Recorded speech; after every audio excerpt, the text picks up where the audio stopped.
So, hello guys, mga master. So, ito, awareness lang po.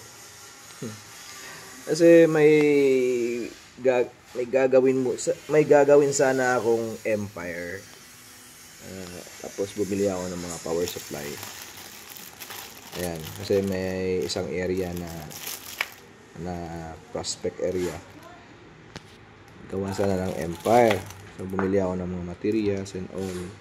Isa to sa mga nabili ko, ito. Adapter, no? Switching power supply 12 volts 5 amperes.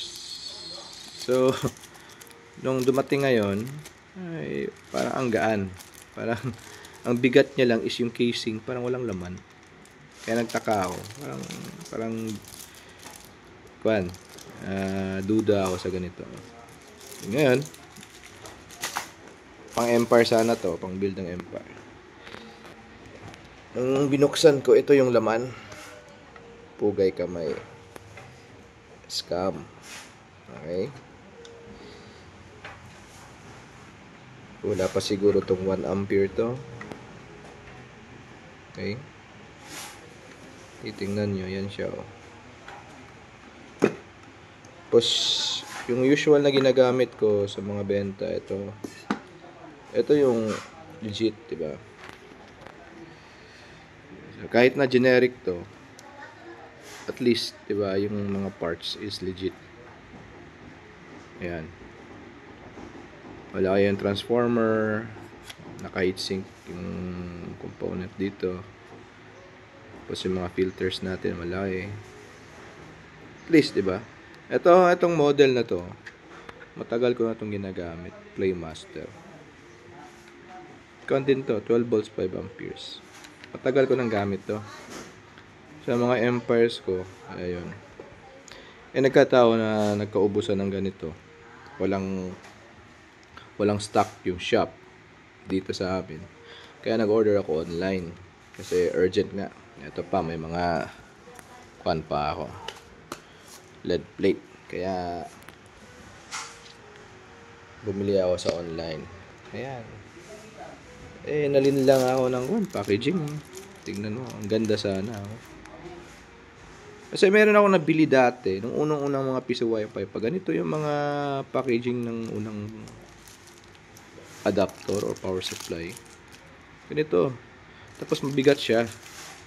Yung mga ganito. Yung may color green dito. Siguro ginaya. Tapos, yun. Medyo na-scam tayo. Dami pa naman.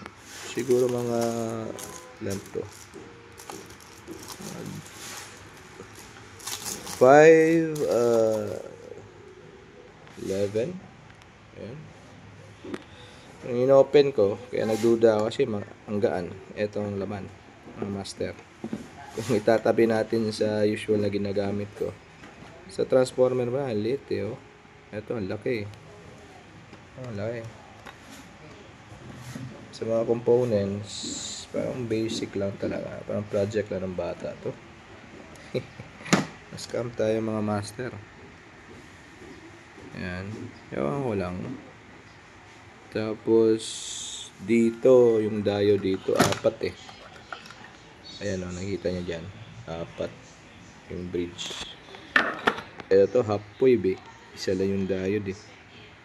Ayan. Anyway, awareness lang po. Pag bibili kayo sa Shopee or sa any kind of online.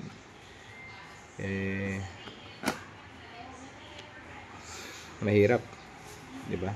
Kasi wala namang nagpapakita sa online store na binibiyak nila yung mga ganito para makita lang loob. Ito ngayon, for awareness, biniyak ko talaga. So, kayo na mag-decide, okay? Anyway, Kiray here for awareness lang sa mga masters natin. Okay? Thank you.